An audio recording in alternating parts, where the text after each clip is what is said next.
Max Weber, one of the greatest thinkers in modern sociology, revealed a disturbing truth about the rationalized society in which we live. The pursuit of efficiency, which seems like a natural and desirable goal, has a hidden cost: the loss of individual freedom. Efficiency, when elevated to an absolute end, can become an oppressive system that limits autonomy and imprisons the human soul. In this first block, we will understand the context of Weber's reflection, who lived and studied the process of rationalization and bureaucratization in the West during the transition to modernity. Weber realized that the advancement of administrative and technical rationality created increasingly effective systems, but also more rigid and impersonal, with profound consequences for human beings. Bureaucracy, according to Weber, is the ideal form of rational organization in modern society. With clear rules, defined hierarchies, specialized functions, and standardized procedures, it ensures the efficiency and orderly functioning of public and private institutions. However, this structure that seems to guarantee order hides a mechanism that restricts freedom. The individual within the bureaucracy must follow strict rules and act according to the logic of efficiency, losing space for creativity, spontaneity, and autonomy. Bureaucracy, therefore, functions as a system that controls human behavior in the name of efficiency. Efficiency is often seen as a positive and necessary value, but Weber warns us that it can become tyrannical when it dominates all aspects of life. The logic of optimization, maximizing results and minimizing costs, can reduce people to mere instruments. When efficiency becomes an end in itself, decisions are no longer based on human values, but on cold calculations.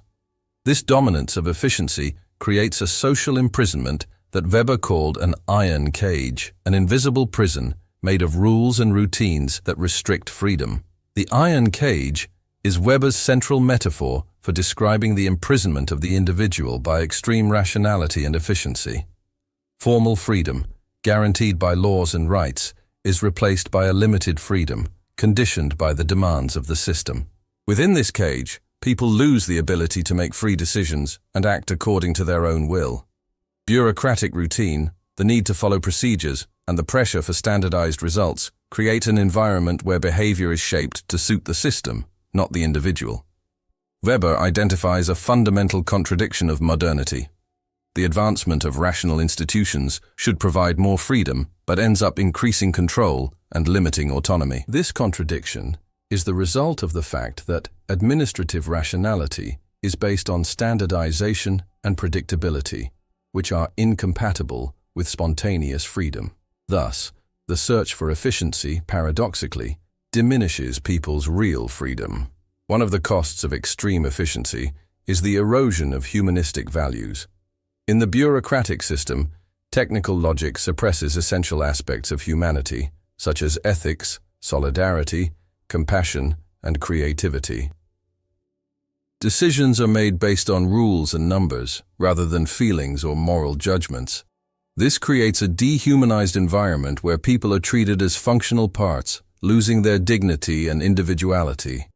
The price of excessive efficiency is not only social, but deeply psychological. The pressure to meet targets, follow rules, and meet rigid standards generates stress, anxiety, and feelings of helplessness. Bureaucracy and efficient systems create mechanical routines that suffocate the spirit, leading to emotional exhaustion and a loss of meaning in life. Human beings become task executors rather than agents of their own existence. Weber presents us with a crucial dilemma. Efficiency and creativity are incompatible in bureaucratic systems. Rationalization requires control and uniformity, while creativity depends on the freedom to experiment and make mistakes. This conflict hinders innovation and personal growth within organizations and society. Efficiency, when taken to the extreme, kills the individual's creative potential. The rationalization that promotes efficiency at all levels of life also causes alienation, distancing the individual from himself and others. People begin to see themselves as cogs in the system, losing connection with their identity and values. Efficiency turns life into a series of tasks, devoid of personal meaning.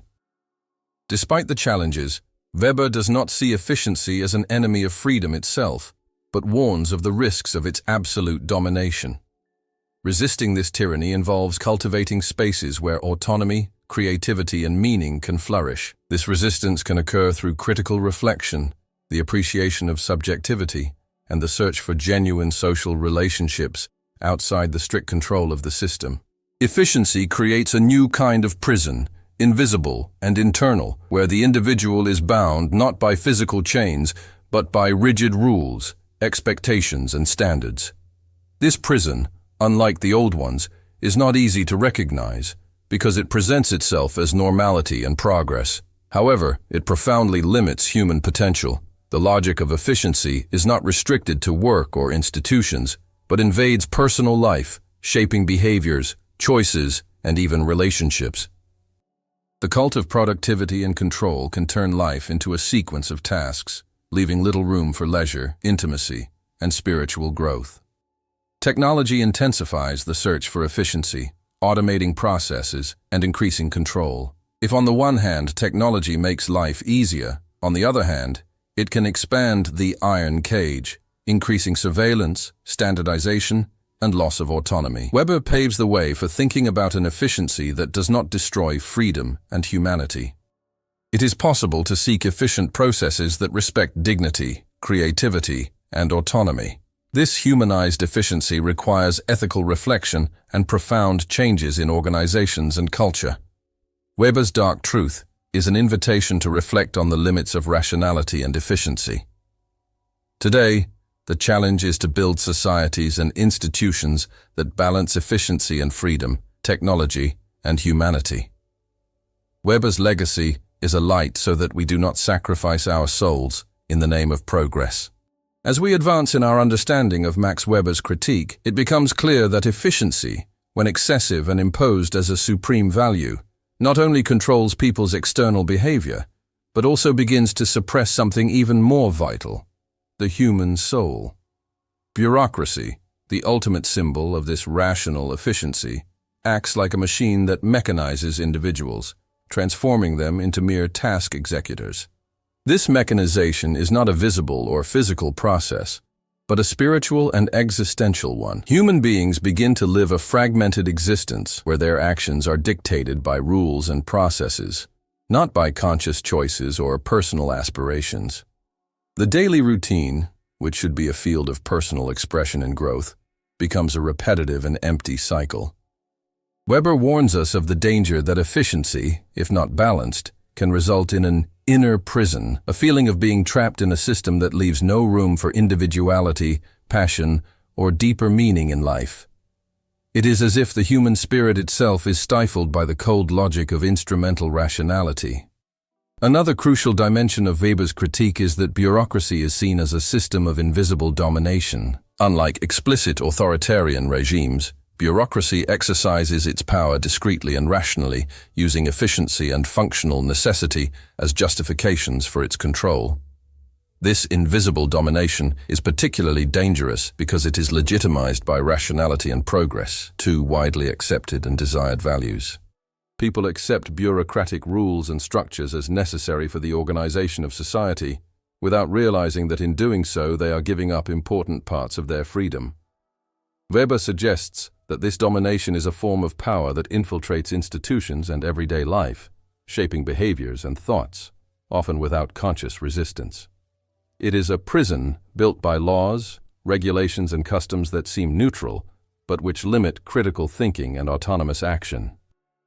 In the contemporary context, Weber's critique gains new nuances with the rise of digital technology. Technology, by expanding processing and control capacity, intensifies the logic of efficiency and, consequently, deepens the iron cage. Algorithms, artificial intelligence, surveillance systems, and automation create an environment where human behavior can be monitored, predicted, and manipulated on a scale never seen before. This new layer of control, although often invisible, has profound impacts on personal autonomy. Technology can be a tool for empowerment, but without critical reflection and ethical regulation, it can also become an instrument of oppression, increasing the cost of efficiency. Individual freedom. Weber, if he were alive today, would certainly warn of the danger of allowing technology to become a new agent of bureaucratic and rational domination. Faced with this reality, the question arises, How is it possible to restore freedom in a system that values efficiency above all else? Weber does not offer easy answers, but his analysis suggests some essential paths. First, critical awareness is essential. Recognizing the limits of rationalization and the dangers of bureaucracy is the first step to resisting invisible domination. This reflection must extend to technology, questioning how and by whom it is used. Second, it is vital to cultivate spaces where autonomy and creativity can flourish, whether in art, philosophy, spirituality, or genuine human relationships. These spaces serve as outlets and resistance, allowing the individual to reclaim his or her humanity. Third, institutional transformation is necessary. Organizations and systems must seek models that integrate efficiency with ethics, flexibility, and individual appreciation, avoiding mechanistic lock-in.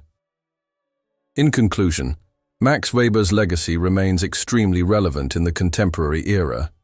His dark truth about the cost of efficiency, the loss of freedom, is a warning not to sacrifice our humanity in the name of progress. The current challenge is to balance technical rationality with the human dimension of existence. We need to build societies that not only function well, but also promote autonomy, creativity, and a sense of belonging. Weber invites us not to passively accept the iron cage, but to fight for a modernity that recognizes freedom as a central value. This is an invitation to rethink the relationship between efficiency and freedom, technology and spirit, order and autonomy. Only in this way will we be able to transcend the hidden cost of efficiency and build a future where progress does not imprison, but liberates human beings in their fullness.